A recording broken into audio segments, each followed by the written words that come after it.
Hello, and thank you for joining us for the sixth annual Global Summit on Kidney Disease Innovation, Vox Populi. The time is now to prevent and cure kidney disease. This summit is hosted by the American Association of Kidney Patients in partnership with our allies from the George Washington University School of Medicine and Health.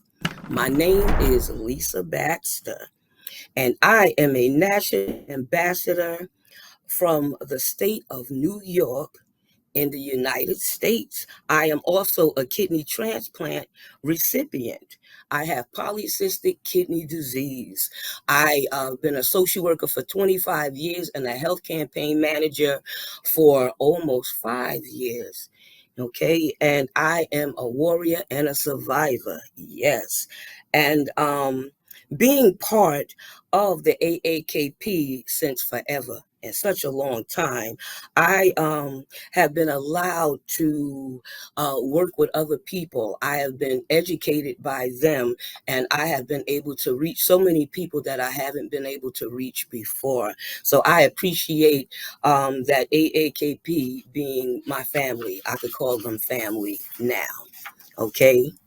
This year, the Global Summit theme is Vox Populi, was purposely and strategically chosen by AAKP for historical meaning, voice of the people.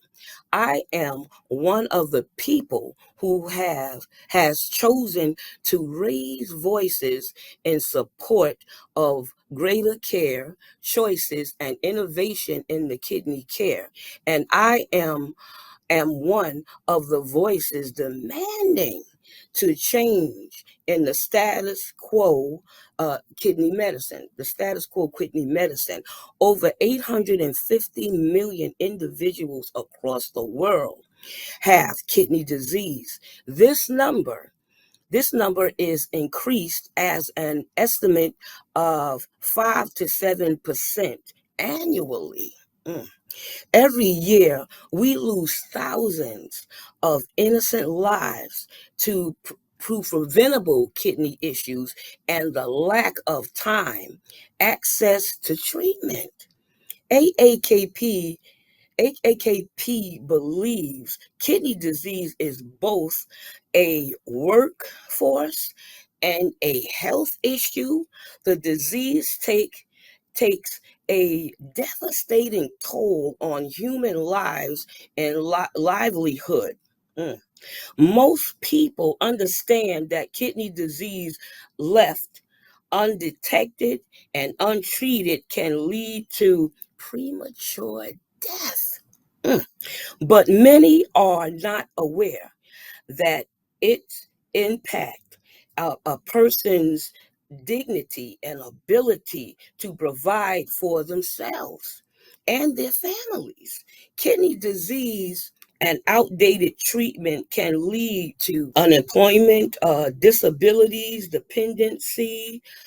In 2019, AAKB declared the next 10 years the decade of the kidney. Yes, the decade of the kidney. The time is now for kidney patients, consumers, healthcare professionals, um, healthcare professionals, researchers, industry, and all people of goodwill to unite our voices and demand change.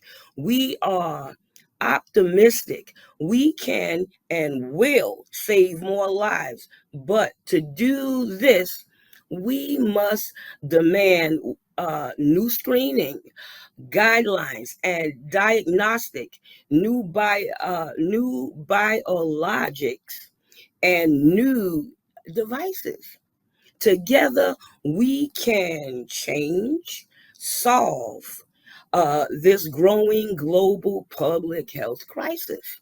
The time is now for elected and appointed leaders worldwide to listen to patient voices. Governments must remove the regulatory and payment barriers they created that delay innovation and prevent timely care access.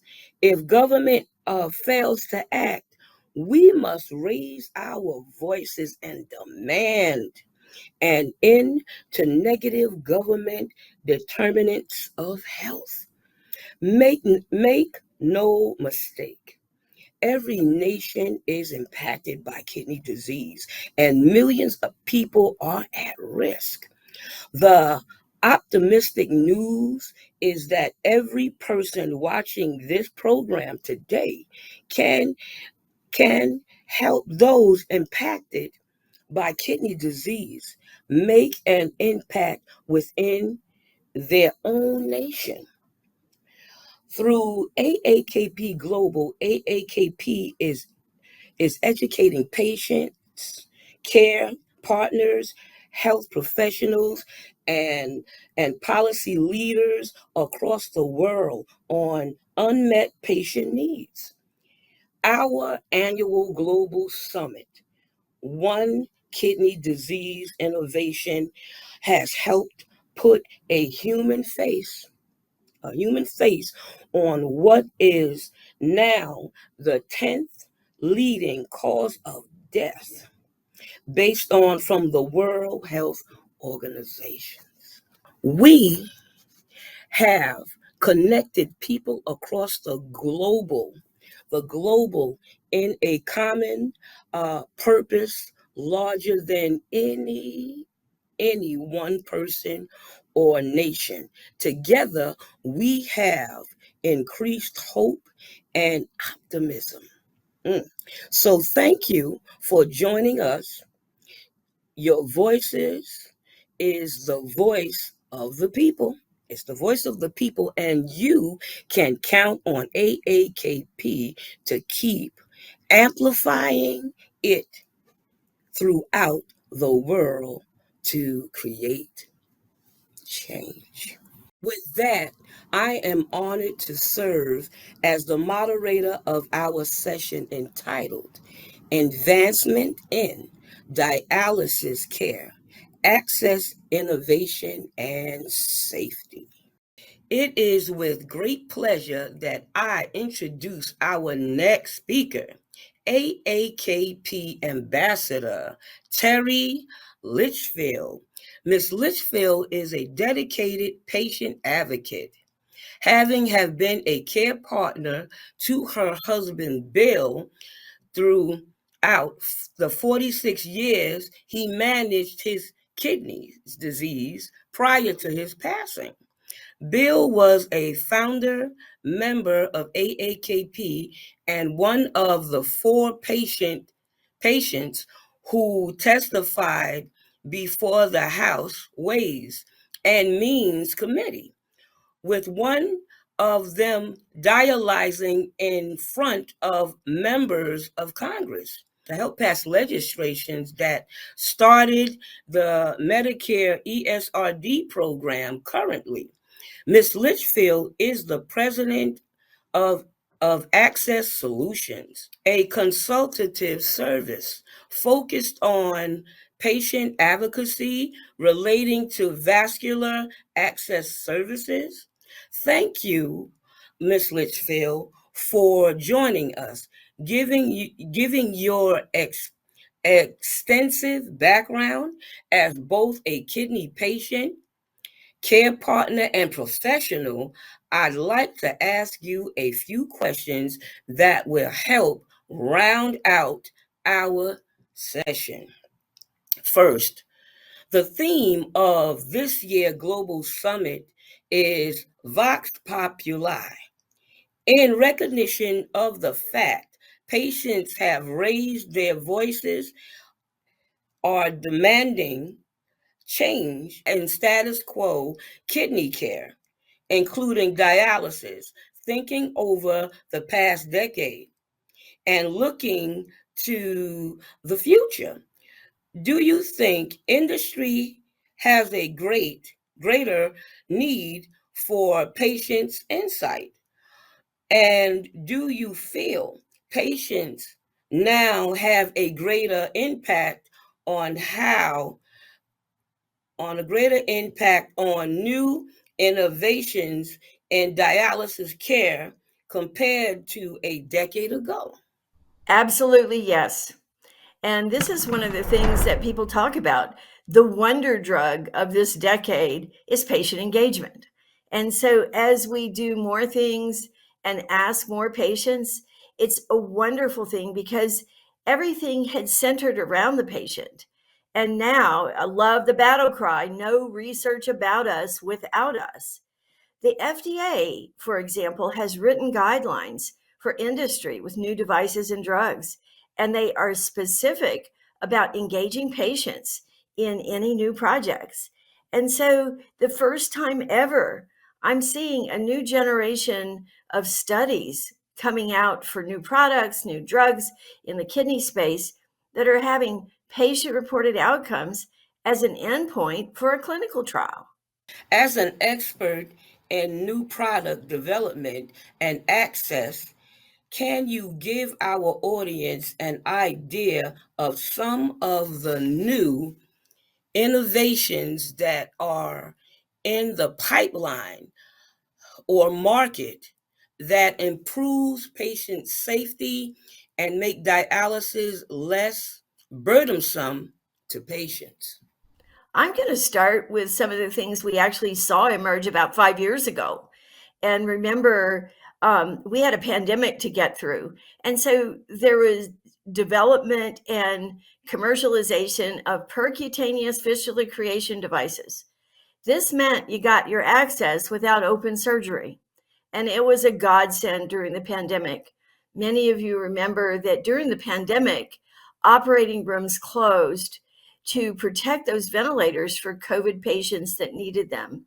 And it was not determined that AV access creation was urgent because they could put a central venous catheter in.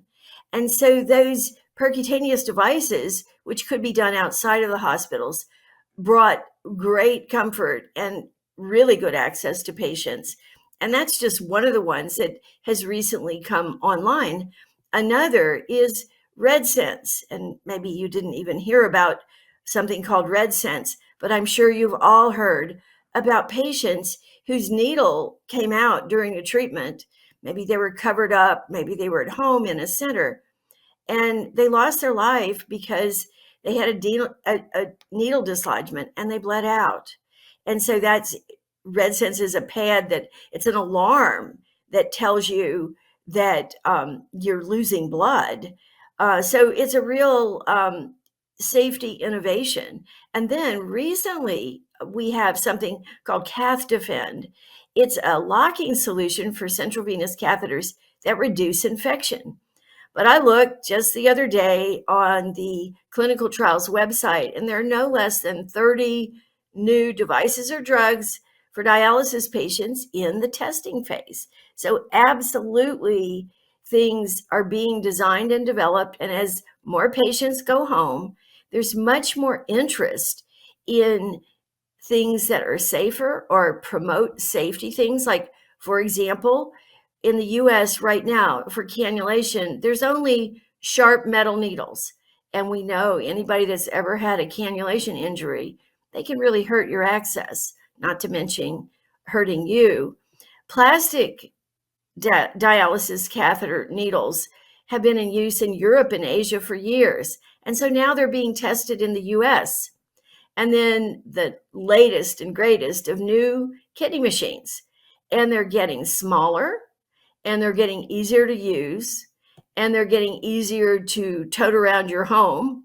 And so there are several, both hemo and PD machines under development in the pipeline. And I think about 10 years ago, and there was very, very little in the pipeline. And then last, we've got a new generation of grafts that are safer, that also reduce clotting episodes in device development, that will add to the armamentarium for us to connect to the kidney machine. As You know, AAKP is a longtime champion of patient care choices, access to new innovations. Can you tell us what is happening here in the United States regarding payment and reimbursement by our Medicare program for new dialysis devices? Do patients with unmet needs have full access, or is access limited by Medicare, and is that cause new type of care disparity? Well, very timely question. Medicare's 2025 rules published just yesterday, and it's very disappointing. And I know AAKP has been a champion for kidney patients from the beginning. And the innovations and the choice, I still remember when AAKP was called NAF, and my husband was one of the first members outside of New York. I have been very disappointed, as have many patients and a lot of providers, in seeing Medicare continue to cut physician payments. For 5 years in a row, all the doctors in the US have gotten pay cuts. And for the providers, it makes you wonder how long providers are going to want to continue in Medicare. And really future looking, how many people will want to be doctors in the future when you have so many more expenses? And, one of the things about Medicare, a lot of dialysis patients are choosing to go into Medicare Advantage plans. And we know why people choose it. You get dental care, you get eyeglasses, you are afforded transportation. And there are other things that these Medicare Advantage plans can do. But one of the barriers to innovation is Medicare Advantage plans can make coverage rules for new innovation. And we see things that come, for example, percutaneous fistulas. There are several national carriers that have issued non-coverage decisions. Now, Medicare covers it.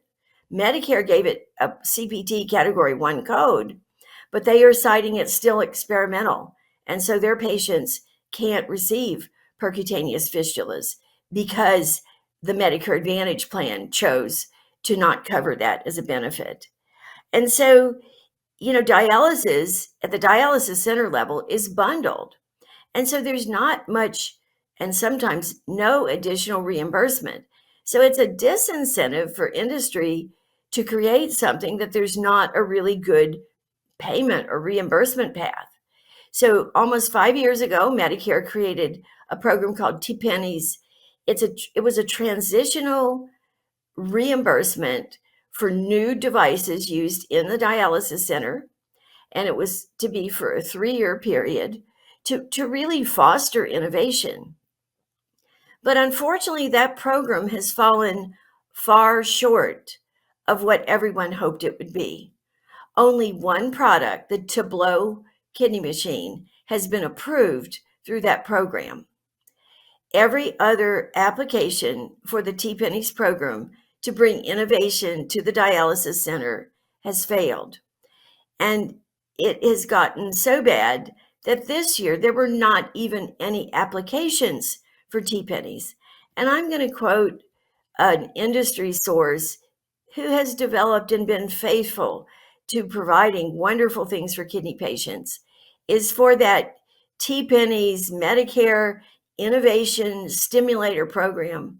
The juice is not worth the squeeze. And so it's really important that we get back at the table with Medicare and industry and the providers to rethink what can we do for device innovation in the dialysis centers.